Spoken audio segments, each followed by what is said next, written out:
Worldly leadership would rather get in God's face rather than get in God's favor.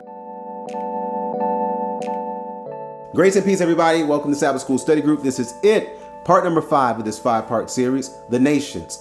And we look at Nimrod and Nineveh. Not really focusing on Nineveh, but let's talk about Nimrod, because we don't really deal a lot with him, but there's a lot to be learned from this story here in the book of Genesis and his mention here in the book of Genesis. Who is this guy? Well, we meet him here in chapter 10.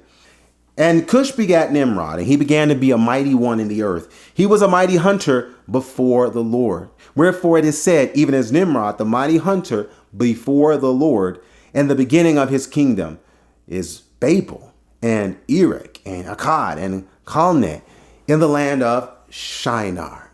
So now we're like rewinding the tape. We've already talked about what went down in the plain of Shinar, and this is where it really started. Hey everybody, if what you're hearing is a blessing, glory to God. Be sure to hit that like button. And of course, let's stay in touch. You can do that just by clicking subscribe to the channel. And not only is this study here, you can go to the website where there are videos, thousands of videos just like this, changeministry.org. And then finally, the only thing better than being screen to screen is face to face. We'd love to come to your church, your school, or group, even at our own expense if necessary. So to get that started, all you have to do is send us an email, and that email address is contact@changeministry.org. The man by the name of Nimrod, who actually goes on to be one of the gods in what we call now pagan religion, and one of the progenitors before Egypt, before Babylon. You got Nimrod. And here, Nimrod is called to be before the Lord. Now that word before the Lord, it's mentioned twice, the phrase, and it's interesting because that same word there in the Hebrew is used in other places. And so when it seems like he's being called or commended, like, wow, he's standing before God, but he's really before or in front of God.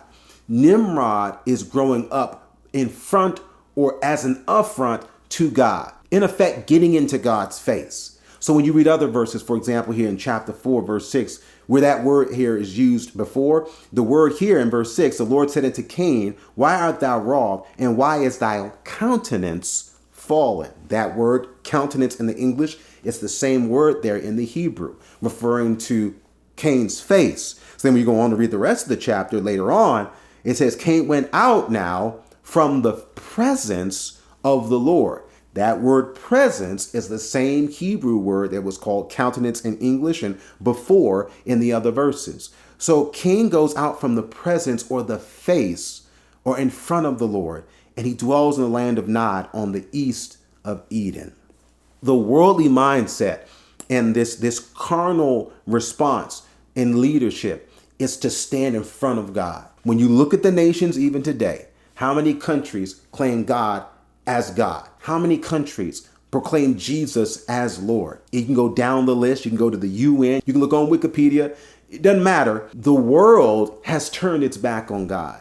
And we have adopted this Nimrodic spirit and mindset to say, rather than resting in God's favor, which simply requires me to surrender my soul, I'm going to save myself, kind of like they did at the Tower of Babel. That mindset is to say, rather than getting with God, I'm going to get up on God. I'm going to stand before God. In fact, if I can and if I have to, I will replace God. And that's exactly what idolatry does. It puts ourselves or something of ourselves, whether it's our culture, whether it's our color, whether it's our lifestyle, whether it's our background, whatever the case might be, I'm going to put that before God, just like Nimrod.